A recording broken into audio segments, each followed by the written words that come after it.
Não acumulem tesouros sobre a terra, onde as traças e a ferrugem corrói, e onde os ladrões escavam e roubam. Mas, sim, há um tesouro que tem que guardar no céu. Tesouro no céu onde as traças e a ferrugem não corrói. E aonde o ladrão não escavam e nem roubam, porque onde estiver o seu tesouro, aí estará também o seu coração. Mateus 6,19 até o verso 21. O céu existe, e os homens preocupam-se tanto com os problemas circunstanciais e prazeres da vida diária, que não sobra tempo para pensar aonde viverão após a morte. Muitos vivem 70 anos, alguns chegam a 100 anos, sem se preocupar e sem se interessar com a mais intrigante questão da sua vida: aonde passará a eternidade? Temos do nascimento até a morte para respondermos a esta pergunta. Mas infelizmente, a vida de alguns é ceifada repentinamente, sem nem um minuto para pensar. E não é possível responder essa pergunta se você partir sem Jesus.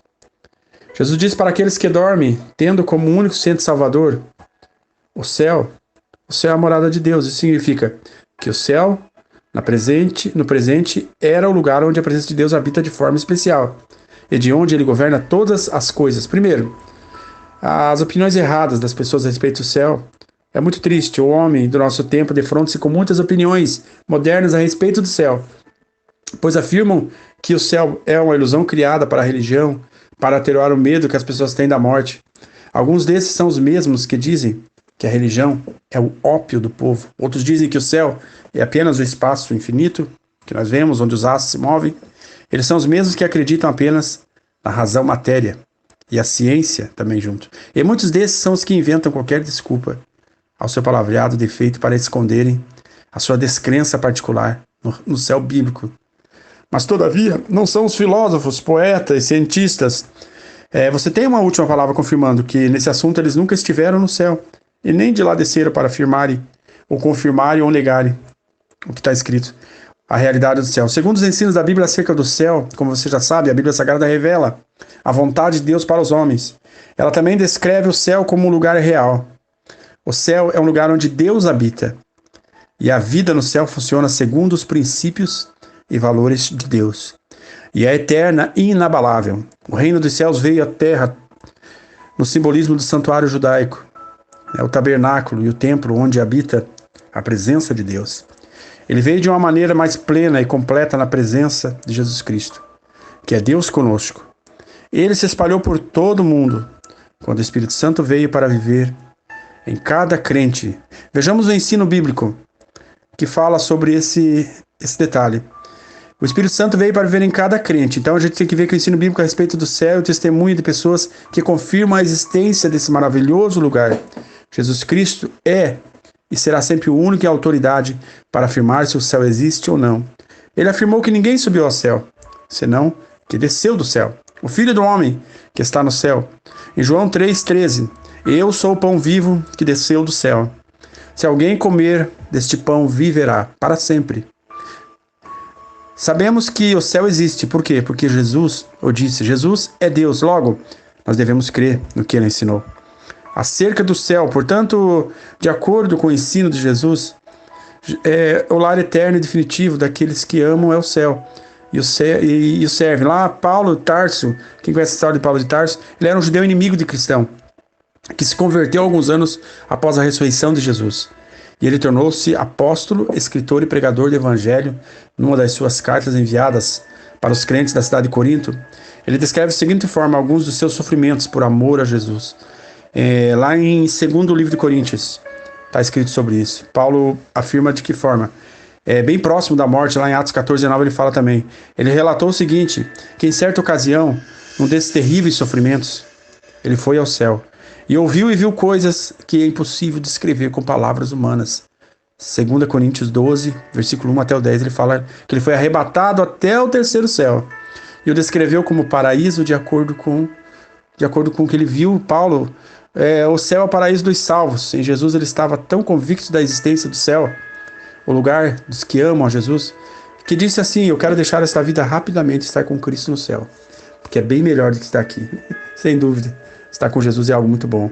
O apóstolo do Senhor, o apóstolo João, foi um dos 12 apóstolos do Senhor Jesus Cristo, que por amar ao Senhor foi preso na ilha de Patmos, pelo imperador Domiciano. Nesta ilha, Deus revelou a João muitos eventos que ainda ocorrerão. Essas revelações estão escritas no livro de Apocalipse, no último livro do Novo Testamento. João descreveu assim, como Paulo também, o céu como o paraíso de Deus. Lá em Apocalipse 2, capítulo 7, versículo 7, diferente de Paulo, que nada pode falar do que viu no céu, João relatou tudo o que presenciou, o trono de Deus, toda a beleza celestial e uma multidão de crentes de todas as nações que estavam vestidos de vestes brancas diante de Jesus. Em Apocalipse 4, versículo 59, diz assim que no testemunho de Estevão, antes dele morrer apedrejado pela causa do Evangelho de Cristo, ele declarou que estava vendo os céus abertos e o Filho do Homem de pé à direita de Deus. Em Atos 7, versículo 55 até o 56, por meio de testemunho de Jesus, testemunho de Paulo e de João, aprendemos que o céu é um lugar real. Agora compreenderemos 6 verdades a respeito do céu. Veja comigo. A respeito do céu, criado por Deus, e principalmente o aspecto mais impactante será a presença de Deus, de Jesus, Espírito Santo, e todos os seres celestiais, anjos, querubins, arcanjos e outros tipos de anjos que existem no céu. Nós estaremos frente a frente com o próprio Deus. E se é impossível para você imaginar o local, pense em tentar imaginar como é o próprio Deus ao ensinar os discípulos. O Senhor Jesus afirmou que Deus está no céu, o Pai nosso que estás no céu, ele falando em Mateus 6, de 9 até 22 e 30. Em João 14, versículo 1 até o 3, fala que assim precisamos esclarecer que a Bíblia descreve 3 céus, o que está acima de nós, ou a atmosfera da terra, né? Mateus 6, 26 fala que o espaço onde os astros estão. Em Mateus 24, versículo 29, fala sobre o paraíso, o terceiro céu. Segundo os Coríntios 12, 24, que é a morada de Deus e dos anjos, o céu é um lugar de bem-aventurança para os crentes. João, lá em 14, 23, João 14, 23, fala que o primeiro registro dessa verdade também está em Gênesis, para quem já leu, que fala que a Bíblia afirma que Enoque, um homem santo do Antigo Testamento, foi levado por Deus para os céus. E lá no livro de Reis também fala que está escrito que Elias, o profeta de Deus, ele subiu ao céu milagrosamente. E esse fato é muito conhecido, que ele subiu em um carro de fogo. E do ladrão que foi crucificado ao lado de Jesus, o Senhor disse-lhe, hoje estarás comigo no paraíso. Lucas 23, 43. Então o céu também é uma demonstração do amor de Deus por você, por mim. Deus o ama, por isso ele criou o céu, para que você viva eternamente com ele. O céu é um lugar de alegria, adoração a Deus. O céu também é um lugar que não vai ter mais tristeza, nem lágrimas, nem dores, nem sofrimento.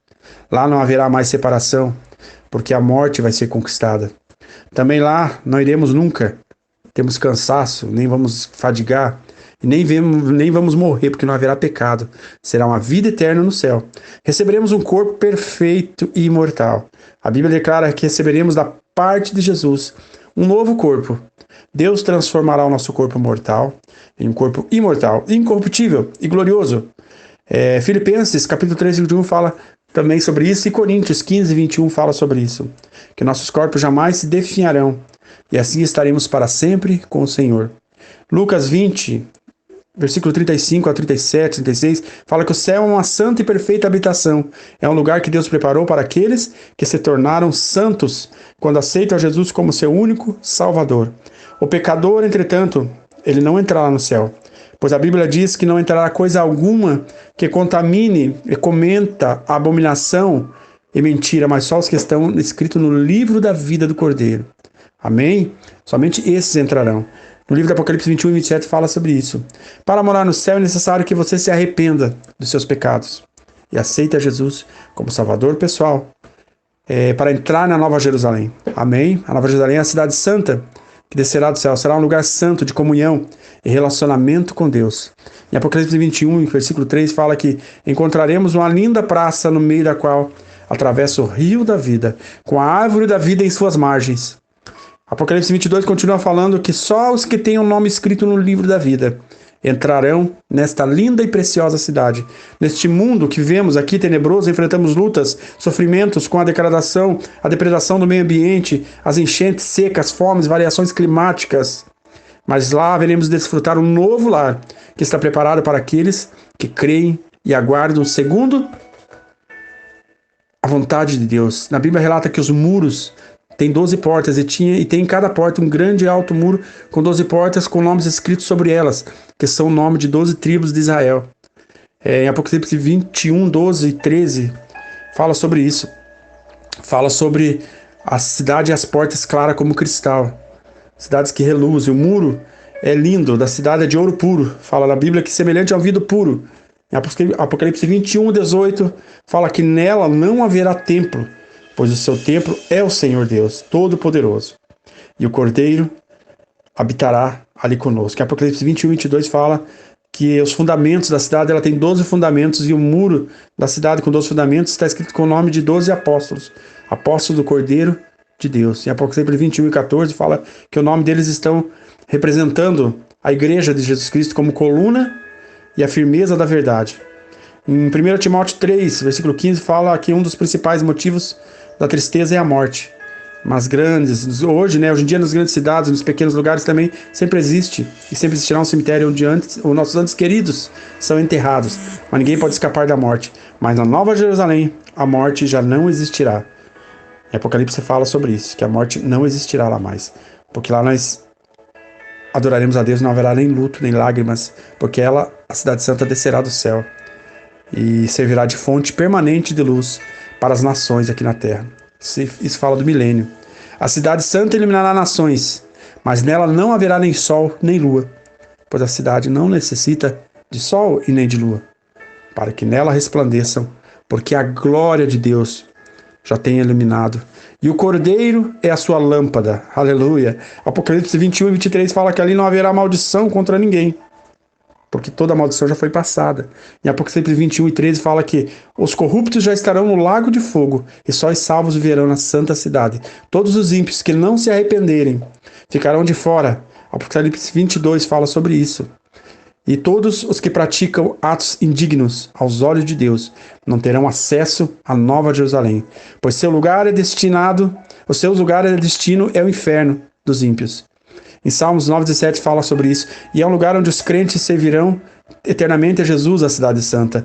Lá também não terá mais casamento, nem desejo carnal, porque quando os mortos ressuscitam não se casam, não são dados em casamento, mas são como anjos no céu. Marcos 12, 25 fala sobre isso.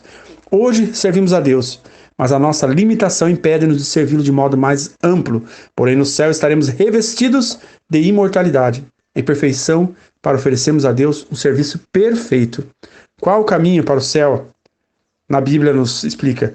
Nós encontramos muitas respostas para as duas perguntas. Em Mateus 7, 13, 14, Jesus mesmo falou e ensinou a respeito desses dois caminhos. Ele disse: entrem pela porta estreita, porque a porta larga é o caminho fácil, mas ela te leva para o inferno. E há muitas pessoas que andam por esse caminho, né? E a porta estreita é a porta do céu, o caminho mais difícil que leva para a vida. Poucas pessoas encontram este caminho, porque a porta é estreita. O caminho é estreito, mas o que tem do outro lado é muito grande. O próprio Jesus falou e declarou: eu sou a porta, que entrar por mim será salvo. João 10, versículo 19 fala, em outra ocasião, disse: eu sou o caminho, a verdade e a vida. Ninguém pode chegar ao Pai, a não ser por mim. João 14, versículo 6 fala que um dia depois que Deus julgar e destruir todo o pecado, o reino dos céus governará, e cada lugar dessa terra terá santos para governar. João viu este dia uma visão e clamou: eis aqui o tabernáculo de Deus com os homens, pois com eles habitará, e eles serão seu povo, e o mesmo Deus estará com eles. Apocalipse 21 e 3 fala que nossa verdadeira lealdade deve ser voltada à nossa cidadania do céu, e não à nossa cidadania daqui, porque a terra será destruída. Um dia, nossa lealdade será voltada totalmente a Deus. A verdade de Deus, o seu modo de vida na terra também deve ser a Deus. O seu povo deve ser dedicado a eles. Como somos leais a Deus, devemos estar frequentemente orando e clamando a Deus. E o mundo preferia ignorar isso, mas Deus sabe do nosso futuro maravilhoso e eterno que nos espera e nos dá esperança de coragem para seguir adiante nesta vida e suportar as dificuldades e evitar ceder à tentação do mal e do pecado. Amém.